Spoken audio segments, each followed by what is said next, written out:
Good morning. Jet lag is real. Parang first time ko ma-jet lag ng ganito. I've been awake since 4 a.m. Mga 9 o'clock na kami natulog kagabi. Kaya maaga din ako nagising. Sila mami nasa kwarto namin natutulog. Hindi na ako makatulog. Gising na po ang diwa ko. Kaya ako ay gigising. And pagkahalungkat ng maleta, tingnan natin kung may makain tayong breakfast. Breakfast agad 5 a.m. Tingnan nyo, nakaabot pa ng Ireland ang eyelashes ko galing Davao. Ubo ko na ubo. Okay, matulog lang kayo dyan. Ako ay kikilos na. Hey guys, hindi na ako naka-update sa inyo. Actually, ang dami ko na nagawa. Nakapaghugas na ako ng plato. Nakakain na rin ako ng breakfast. And then, meron ako papakita sa inyo na huwag kayong ma-weird out. But, I just did it. So, meron akong food, dalang plate, pinipare dito, tapos may kandila. Kasi, meron akong pizza na, she has third eye. Nasabi niya sa akin, you know, pag uwi ko ng Ireland, I should prepare 2 plates. One is for a baby. The second one is for another being na hindi namin nakita. Because apparently, meron daw kaming kasama. Hindi niya sabihin sa akin kung ilan, ano, sino, ganyan. Sabi niya, mag-prepare na ako ng plate for them for more blessings. So I did it. You know, there's nothing wrong in believing and hoping. You know, always have faith, always have hope. Advice niya is always be positive. Kasi ganun naman talaga eh. When you're positive, life becomes better. More blessing comes to you when you're grateful and positive. Natakot ako nung sinabi niya na meron daw kaming kasama. Ayaw niya sabihin kung ilan, pero na-creep out ako nun. Kasi I had to take a shower right after she said that. And yung sa Lamay, may nadala akong mga sweets galing sa Lamay papuntang hotel. Hindi ko akalain nadala ko pala yung sweets. I forgot about the sweets. I did feel na meron talagang something here. I've had some experience in this house na yun nga lang hindi ko ma-explain kung bakit nangyari, but it's creepy as hell. Either way, meron akong ganyan, and hopefully more blessing comes and masaya sila. Kung sino man sila. Pasensya na sila kung ako yung lagi nila nakakasama kasi sometimes talaga may katok din ako. Magbubukas tayo ng maleta. Magbubukas ako ng maleta. These are stuff we got from Taiwan. They're like a bunch of mochi. These ones as well.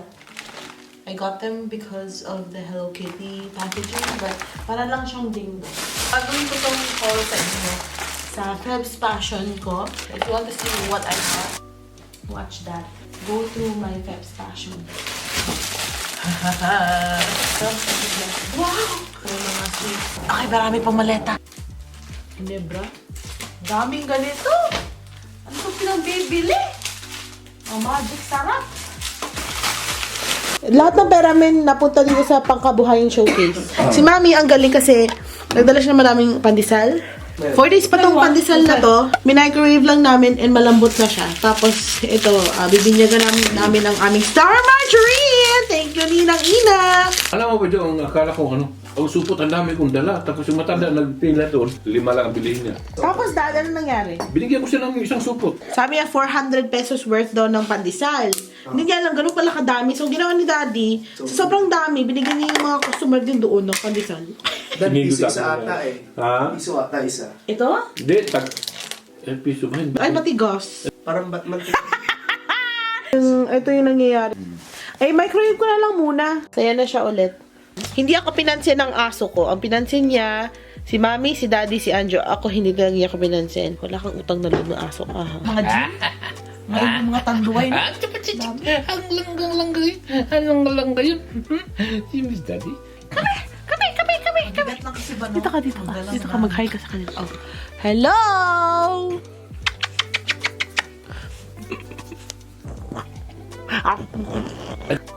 Gabi ubo namin.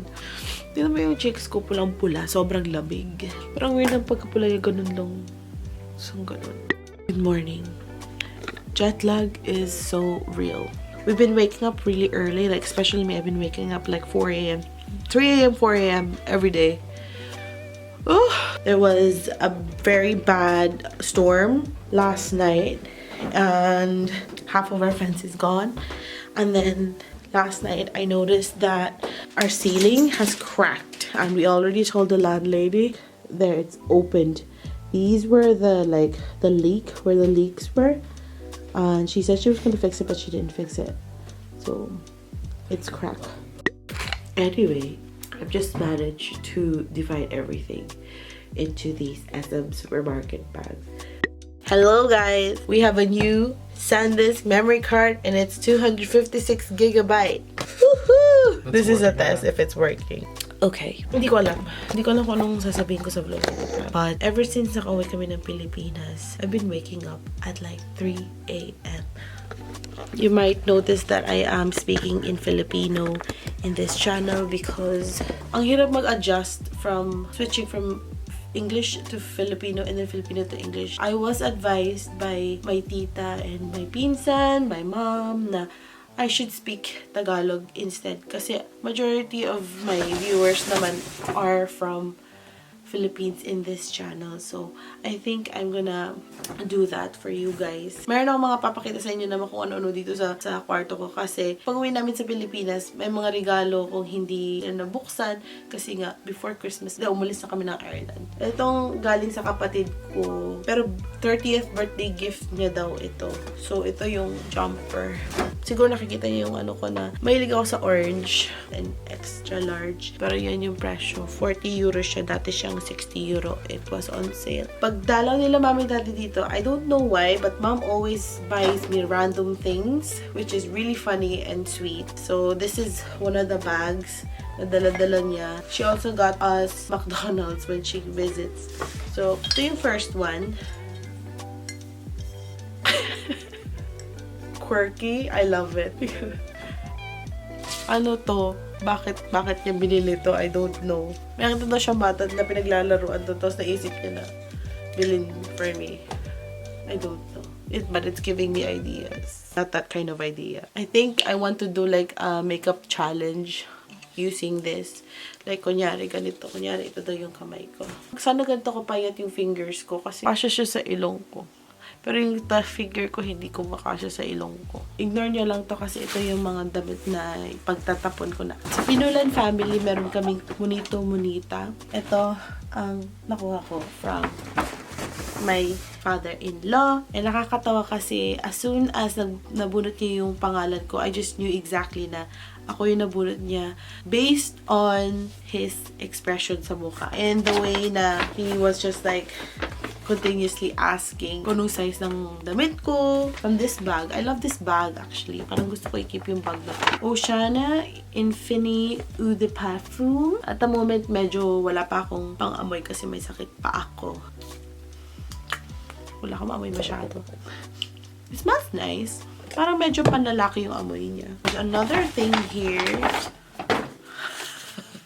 I'm so sure sinabi ni Adjo sa kanya na bilhin sa akin to dahil I want one of this. I actually bought one for my best friend but I didn't buy one for myself. Ang bango nito. This is actually a car perfume. Ano ba siyang isa pang bala? Ang ganda ng bag nila kasi. I love the bag. Ang ganda. As in, alam mo, I love the rituals talaga. Pero napansin ko habang nasa Pilipinas ako, yung amoy ng the rituals Ayurveda, hindi siya benta sa akin. Kasi siguro, masaya ako, mainit yung panahon, iba yung scent niya for me. Usually kasi yung mga ganito, ginagamit ko lang siya kapag kunyari stress ako, may pinagdadaanan ako. Kaya benta-benta siya sa akin kapag ganun yung pakiramdam ko. Kaya gusto-gusto ko. Ay, ang ganda ng box. A life filled with wonder is a wonderful life. Ay, ang ganda. Ba't ganun? Ang hirap tanggalin. So ito yung laman niya. This is the Sakura one. Ito yung second favorite ko na scent sa kanila yung Sakura. My first one is Ayurveda. Girly girl talaga yung scent niya. Oh my God, thank God, meron ng candle. Thank God, we need candle sa bahay. At saka diffuser. Ooh, a body scrub. Tamis ng amoy. May difference talaga sa cheap body scrub at saka sa mamahalin na body scrub. Ha! Gusto kong kainin pero bawal siyang kainin. Body cream. Very light lang ang smell. Usually ako nag-gift ng ganito na mga The Rituals. Ngayon ako naman naka-receive. I received one from my wifey. Na-received one from my father-in-law. Nice! Thank you for this. Okay, this one is from my daughter / sister. slash, I don't know what kind of relationship we have. Medyo confused na siya kasi parang daughter ko siya pero sister ko siya, friend ko siya. Nag-start na kasi mag-inom na Garcinia Cambodia from I Am Amazing. And gusto kong ito yung nilalagyan ko palagi. And ang cute ng color niya, pink. I love this kasi daisy. Tsaka ang soft. This house needs a lot of lang. Ay, I love it. Ito yung pinaka-favorite ko. Kasi Hello Kitty. I'm a fan of Hello Kitty talaga, promise. Thank you.